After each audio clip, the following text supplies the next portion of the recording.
എല്ലാ മനുഷ്യരും എക്കാലവും ആഗ്രഹിക്കുന്ന ഒരു കാര്യമാണ് ദൈവം എന്നെ ഒന്ന് അനുഗ്രഹിക്കണം. ഒരുപക്ഷെ ഇപ്പോൾ നിങ്ങൾ അനുഗ്രഹിക്കപ്പെട്ട വ്യക്തിയായിരിക്കാം. അതിൻ്റെ മീതെ ഒരനുഗ്രഹങ്ങൾ നിനക്ക് തരാൻ കർത്താവ് ആഗ്രഹിക്കുക. ഇന്ന് അങ്ങനെ ഒരു വചനമാണ് എൻ്റെ പ്രാർത്ഥനാ മുറിയിൽ പരിശുദ്ധാത്മാവ് എനിക്ക് വെളിവാക്കി തന്നത്. 134 സങ്കീർത്തനത്തിൻ്റെ 3-ാമത്തെ വാക്യം, ആകാശവും ഭൂമിയും ഉണ്ടാക്കിയ യഹോവ സിയോനിൽ നിന്ന് നിന്നെ അനുഗ്രഹിക്കുമാറാകട്ടെ.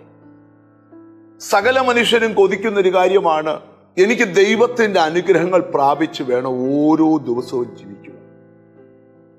ഒത്തിരി നാളുകൾ കൊതിച്ചിട്ടും യഥാർത്ഥമായ ഒരു ദൈവാനുഗ്രഹം പ്രാപിക്കാൻ കഴിയാതെ, കർത്താവ് ഇതെന്റെ കുറ്റമാണോ, എന്റെ കുറവ് കൊണ്ടാണോ എനിക്കിത് ലഭിക്കാത്തത്, എൻ്റെ ജീവിതത്തിന്റെ പാപം കൊണ്ടാണോ എന്ന് 100 ചോദ്യങ്ങൾ ദൈവത്തോട് ചോദിച്ചു. അതിനൊന്നും നാളിതുവരെ വ്യക്തതയുള്ള മറുപടി ലഭിച്ചിട്ടില്ലെങ്കിൽ ഇന്ന് ദൈവം നിന്നോട് സംസാരിക്കുക, നിന്നെ അനുഗ്രഹിക്കുവാനുള്ള ദൈവത്തിന്റെ സമയമായി. പത്രോസ് അപ്പോസ്തലൻ പറയുക, നീ അനുഗ്രഹം അനുഭവിക്കാൻ നിന്നെ വിളിച്ചതാ ദൈവം. കരഞ്ഞുകൊണ്ടിരിക്കാൻ വിളിച്ചതല്ല, സങ്കടപ്പെട്ട് ജീവിക്കാൻ വിളിച്ചതല്ല, അനുഗ്രഹം അനുഭവിക്കാൻ വിളിക്കപ്പെട്ടതാണ്. അനുഗ്രഹം എന്ന് പറഞ്ഞാൽ എന്താണ്? സമാധാനപരമായ ജീവിതമാണ് ഏറ്റവും വലിയ അനുഗ്രഹം. നമുക്ക് ഒന്നിച്ച് പറയാം, സമാധാനപരമായൊരു ജീവിതം, അതാണ് ജീവിതത്തിന്റെ ഏറ്റവും വലിയ അനുഗ്രഹം. ഇന്ന് ഈ വചനം കേട്ടുകൊണ്ടിരിക്കുമ്പോൾ യഹോവ നിന്നെ അനുഗ്രഹിക്കാൻ തീരുമാനിച്ചിട്ടുണ്ട്. എഫെസ്യ ലേഖനത്തിൽ ധന്യനായ പൗലോസ് പറയുക, സ്വർഗത്തിലെ സകല ആത്മീയ അനുഗ്രഹത്താലും നമ്മെ ക്രിസ്തുവിൽ അനുഗ്രഹിച്ചിരിക്കുന്നു. ആ പറഞ്ഞ വചനം നിന്റെ കുടുംബത്തിനകത്ത് നിറവേറാൻ പോവാ. വർഷങ്ങളായി ആഗ്രഹിച്ചിട്ടും കൊതിച്ചിട്ടും നേടിയെടുക്കുവാൻ കഴിയാത്ത പലതും ദൈവത്തിന്റെ അനുഗ്രഹം നിന്റെ മേൽ വരുമ്പോൾ നിനക്കത് പ്രാപിക്കാനായിട്ട് കഴിയും. നമുക്കൊന്നിച്ചു പറയാം, കർത്താവേ, ആകാശവും ഭൂമിയും ഉണ്ടാക്കിയ യഹോവ സിയോനിൽ നിന്ന് നിന്നെ അനുഗ്രഹിക്കുമാറാകട്ടെ.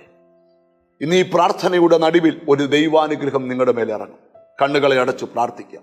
കാരുണ്യവാനായ ഞങ്ങളുടെ ദൈവമേ, സ്വർഗസ്ഥ പിതാവേ, എന്നോട് ചേർന്ന് പ്രാർത്ഥിക്കുന്ന മക്കൾക്ക് വേണ്ടി പ്രാർത്ഥിക്കുന്നു. സ്വർഗത്തിലെ ദൈവത്തിന്റെ നീതിയുള്ള കരം നിന്റെ മക്കളുടെ മേൽ നീട്ടുമാറാകണമേ എന്ന് ഞങ്ങൾ കർത്താവിനോട് പ്രാർത്ഥിക്കുക. കർത്താവ്, അവിടുത്തെ കരവും അവിടുത്തെ ശക്തിയും ഒന്നിറങ്ങി വരണമേ എന്ന് ഞങ്ങൾ ദൈവത്തോട് പ്രാർത്ഥിക്കുന്നു. കർത്താവ്, അവിടുത്തെ ആത്മാവിന്റെ ശക്തിയും അവിടുത്തെ ആത്മാവിന്റെ കൃപയും ഇറങ്ങണം. നിന്റെ മക്കളുടെ ജീവിതത്തിൽ ഇതുവരെ കണ്ടിട്ടില്ലാത്തൊരു അനുഗ്രഹം ഇന്നത്തെ പ്രാർത്ഥനയിൽ വെളിപ്പെടണം. അവരാഗ്രഹിച്ചതും പ്രാർത്ഥിച്ചതുമായ വിഷയത്തിന്മേൽ ദൈവത്തിന്റെ കരം നീട്ടണം.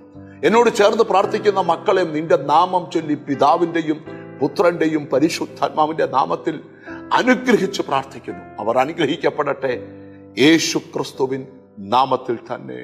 ആമേൻ. നിങ്ങൾ അനുഗ്രഹിക്കപ്പെടാൻ സമയമായി. നമുക്ക് കാത്തിരിക്കാം, അനുഗ്രഹം പ്രാപിക്കാം. God bless you.